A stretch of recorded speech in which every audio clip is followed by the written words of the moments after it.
మామూలుగా ఒక విషయం చెప్పాలనుకున్నా. ఒక 2 ఇయర్స్ బ్యాక్, 3 ఇయర్స్ బ్యాక్ ఎక్కడికన్నా వేరే కంట్రీలో ఏదన్నా ప్లేస్కి వెళ్తే మీరు ఎక్కడి నుంచి ఏంటి అంటే మేము ఇట్లా తెలుగు ఫిలిం ఇండస్ట్రీ అంటే బాహుబలి అని అడిగేవాళ్ళు. ఈ 1 ఇయర్ నుంచి తెలుగు ఇండస్ట్రీ ఎక్కడి నుంచి అంటే పుష్ప అని అంటున్నారు. ఏ స్టేట్కి వెళ్ళినా ఏ కంట్రీ వెళ్ళినా ఇదే వినపడుతూ ఉంది. దీన్ని బట్టి అర్థం చేసుకోవచ్చు పుష్ప అనేది ఒక బ్రాండ్.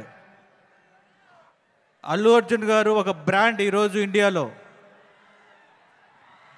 అది మామూలు విషయం కాదంటే నేను బన్నీ గారిని చాలా దగ్గర నుంచి చూస్తూ వచ్చాను.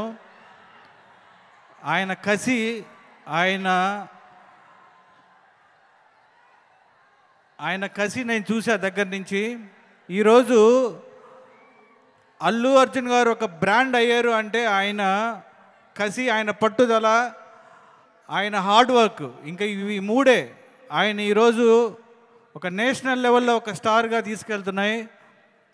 ఈ సినిమా పుష్ప 2 గురించి ఇండియా మొత్తం ఆల్రెడీ అడ్వాన్స్ బుక్ చేసుకొని ఆల్రెడీ ఎక్కడికో తీసుకెళ్తున్నారు ఈ సినిమాని.